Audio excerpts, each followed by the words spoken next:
really gutted by last year's performance where they lost the world title, but they've looked great here, and fingers crossed.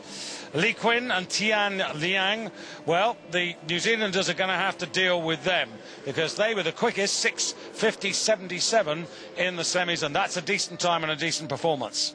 Jutta Lau looking for experience here. Manuela Lutz and Suzanne Schmidt. Manuela Lutz, herself an Olympic champion out of the quad from 2004, Germany in lane number 5. And here are Sanna Sten and Mina Nieminen, lightweight women's double sculls last year when they were 6th and bronze medalists in 2005. So, Georgina Evers-Swindell, I suppose you could... they're both actually relatively quiet. I suppose you could say Georgina's slightly the chatty one. Not now. Pretty quiet on the start there. Yeah, not at this moment, but two superb athletes. And there's some delay on the start. They're being told to relax. They all came forward and got set, and they're being told to hold off for a moment. There may be something on the course that's being removed. Both members of the Hamilton Rowing Club, world champions in 2002, 2003.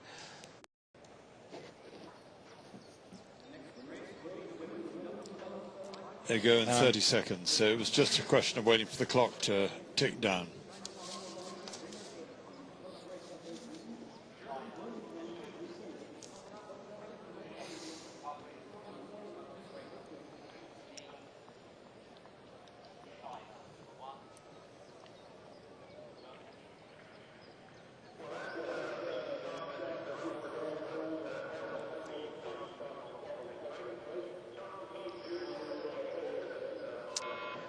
So away we go in this Wimbledon sponsored World Cup regatta. Wimbledon, a refreshing health drink, I understand, a fruit drink, and we've yet to taste it.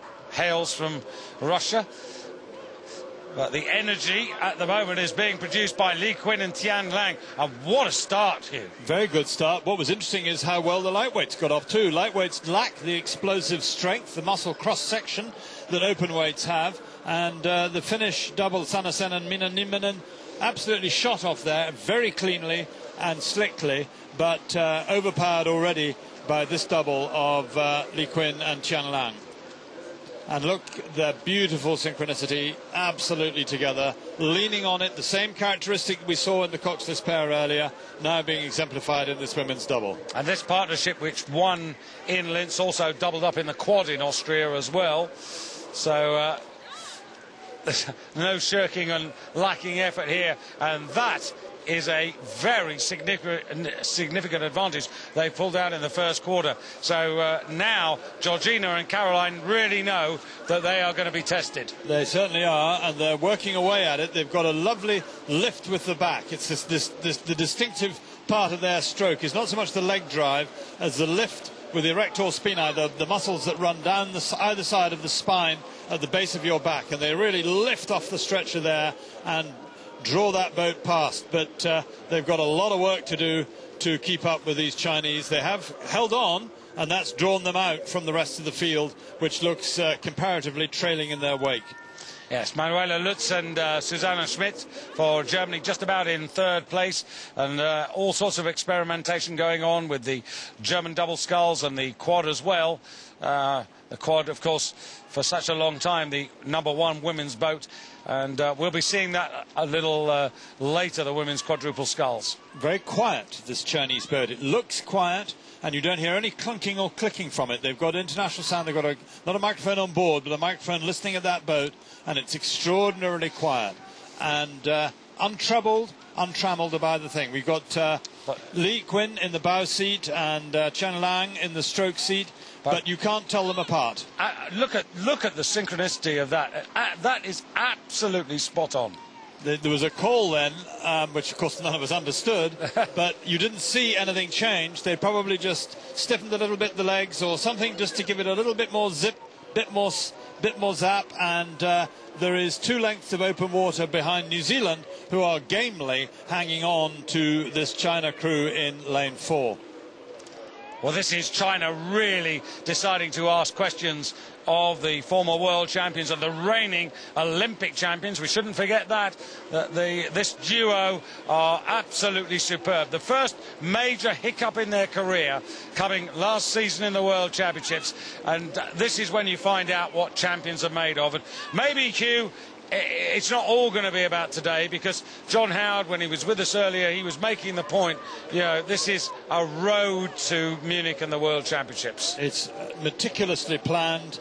Every bit of exercise they do is part of an overall plan. They have not, they've only been here a week, and they have not really let the pedal up. They carried on training. They were warming up this morning for hours, and so I think it is, as you say, part of a scheme. And not an excuse. No excuses. I mean, if ever there was a pair of people who are what psychologists call internal attributors, who accept the glory when they do well but accept the blame when they do badly, it's those two. They have a completely secure psychological take on what they do and why they're doing it, and will have rationalized all of this into a perspective and put the blame squarely where it rests, on themselves. And the interesting thing is, they were the crew that raised the stakes, that raised the benchmark. And here we've got a Chinese crew that's raised it even further.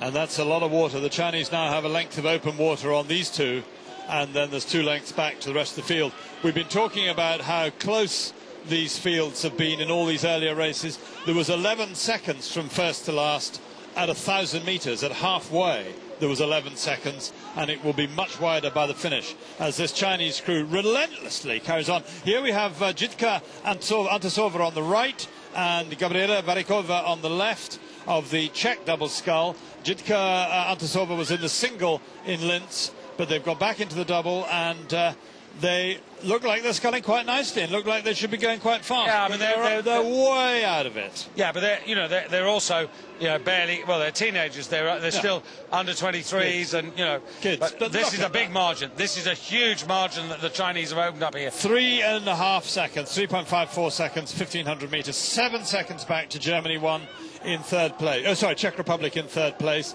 and then Germany, Finland, the lightweights, 12 seconds behind.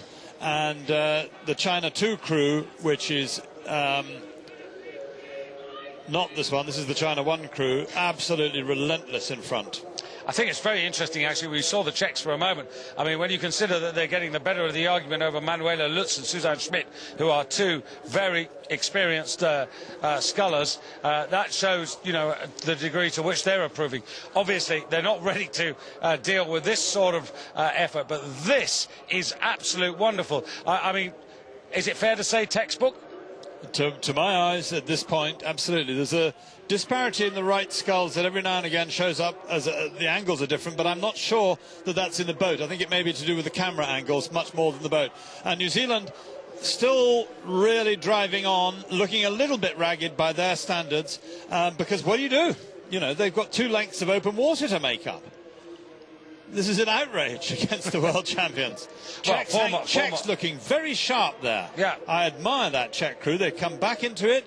They're a distance behind. They're 7 seconds off the leaders.